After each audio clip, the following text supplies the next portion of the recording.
Hello, my name is Imad About and I'm professor at the University of Aix-Marseille. Today I will talk to you about the bioactivity of tricalcium silicates. And to some people it is confusing the term bioactivity. So I would like to insist on what is meant of bioactivity. Please note that in the word bioactivity there is bio. And bio means the material should be in contact with a living tissue or with living cells. So this means that while long time before we used to accept that the material be not toxic or well tolerated, now we will want the material to be bioactive. Bioactive means what? Means it interacts with the target tissue and it induces specific functions. And these specific functions will depend on the target tissue that we will consider. So if we are, for example, considering a restorative material, the target tissue to be considered is the dental pulp. So for tricalcium silicate setting, the reaction is a hydration reaction. It is simply a mix of a liquid containing water and a powder. And this reaction is what is called hydration. And the hydration of this type of material is very important because it is responsible of the major properties of this material. As you can see here, when you mix the material with the liquid, you will get a dissolution of a part of the particles, of the powder particles. These will precipitate on the other particles and within the spaces, leading to the formation of what we call calcium silicate hydrogel. This will decrease the pores between the particles and this will significantly increase the compressive stress of the material. So the setting reaction, which is the hydration, is responsible for the major properties of this type of material, that is the bioactivity of this material. And what we see here is the compressive strength of biodentin as compared to pro-root MTA and to Fusion-9.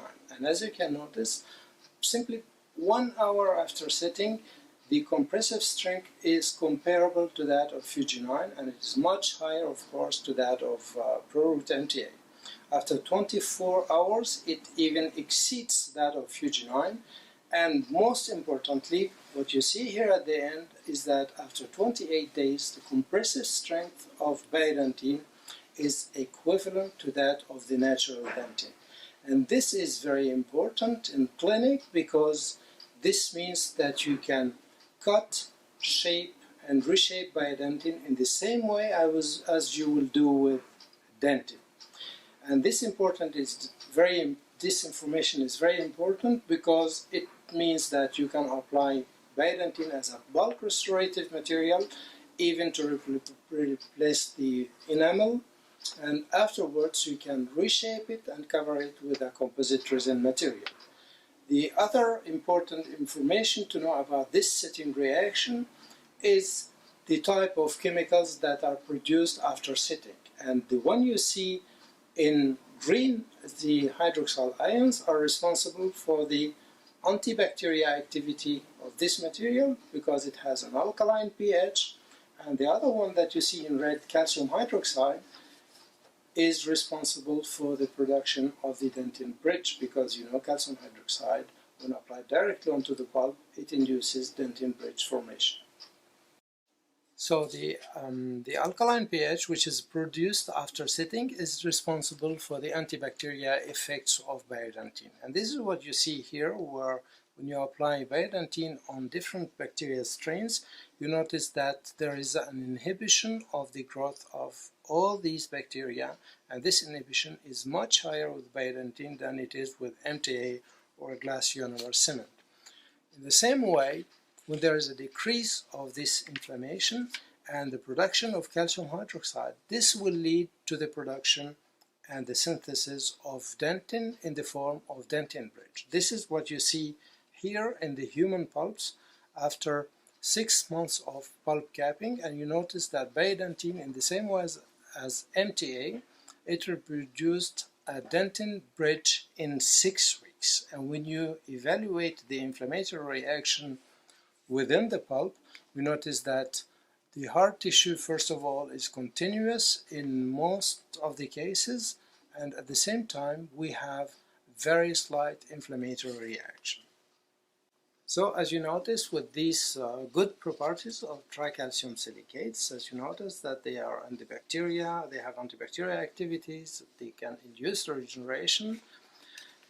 Some companies develop some light cured materials. This can be the type of calcium hydroxide light cured materials or tricalcium silicate combined with resins. And the question or the arguments which are raised is that this is easy to apply with a syringe, and at the same time it has a shorter sitting time by light curing. And the question which crosses my mind is this a real advantage? And we should go back to think of the story again in answering this question. What is the spirit of the direct pulp capping? Is it to be fast, or is it to keep the pulp vital? If it is to keep the pulp vital, then we should forget about the speed. I was curious to know about the toxicity of this type of materials, and I found a paper indicating that light cured silicate is less toxic than two other materials, but when I look at the other materials, they also contain resins. So if we really want to compare, this material should be compared to a control, and when we compare it to a control, this is what you see here. It looks like the material is toxic as it kills about 45% of the cells in a very short time. And it has repeatedly shown that even after complete polymerization, there is a release of high percentage of monomers. And we can find all monomers from composite resins that can be released in the medium. And these monomers have been shown to be toxic. So we investigated also the hydration of these materials compared to biodentine, and what we noticed is the following, that after hydration we do not find the calcium hydroxide production in any other materials except with biodentine.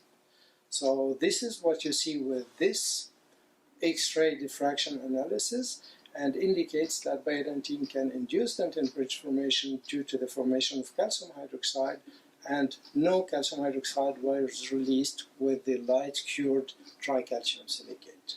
So guys, long time ago, already in 2009, I wrote a book chapter as you can see here, and the conclusion of this book chapter about resin-based material is that they cannot be recommended for direct pulp capping.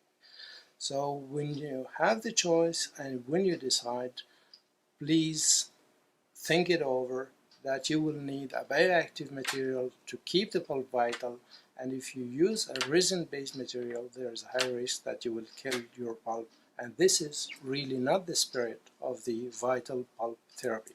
Thank you.